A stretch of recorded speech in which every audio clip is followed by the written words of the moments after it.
Hi, welcome back this week for another episode of Bible for Children. Today's episode is going to be on Goodbye, Pharaoh. Pharaoh was angry. God had commanded him through Moses to let the Israelite slaves leave Egypt. He refused. Work them harder, Pharaoh ordered his slave masters. Now things were even worse for the Israelites. Gather your own straw. We won't provide it any longer, but make the same number of bricks. Those were Pharaoh's new orders. The taskmasters were whipped, some slaves because they didn't have time to gather straw and still make enough bricks. The people blamed Moses and Aaron for their troubles. Moses found a place to pray. "O Lord," he cried, "you have not rescued your people at all." "I am the Lord, and I will bring you out," God answered. Then God sent Moses and Aaron back to Pharaoh. When the mighty ruler asked God's servant for a sign from God, Aaron's rod turned into a slithering snake. "Call my magicians," Pharaoh roared. When the Egyptian magicians threw down their rods, each rod became a snake also, but Aaron's rod swallowed the others still. Pharaoh refused to let the people go. Next morning, Moses and Aaron met Pharaoh at the river. When Aaron held out his rod, God turned the water into blood. Fish died. People couldn't drink it. But Pharaoh hardened his heart. He would not let the Israelites leave Egypt. Again, Moses told Pharaoh to let God's people go. Pharaoh refused again. God sent another plague. All of Egypt was filled with frogs. Every house, every room, even the cooking ovens were overrun with frogs. "Pray for me that God will remove the frogs," Pharaoh pleaded, "and I will let your people go." But when the frogs were gone, Pharaoh changed his mind. He would not free the slaves. God then sent billions of tiny bugs called lice.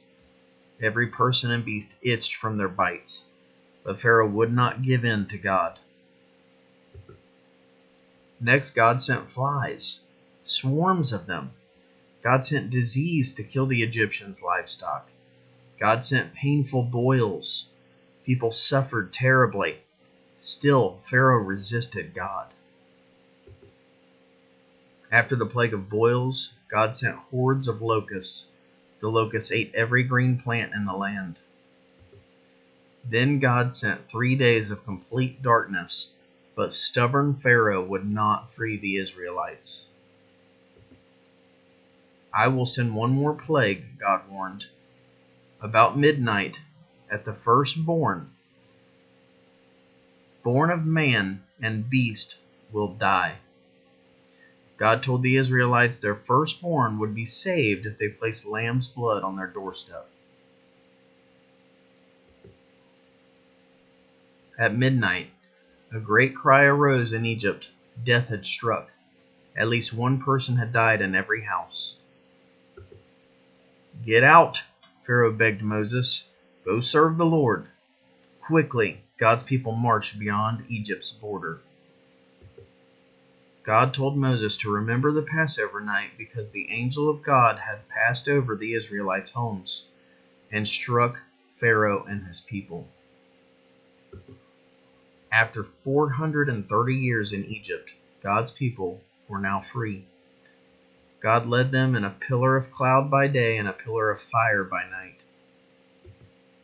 But Pharaoh was not finished with the Israelites. Again he forgot God. Again he changed his mind.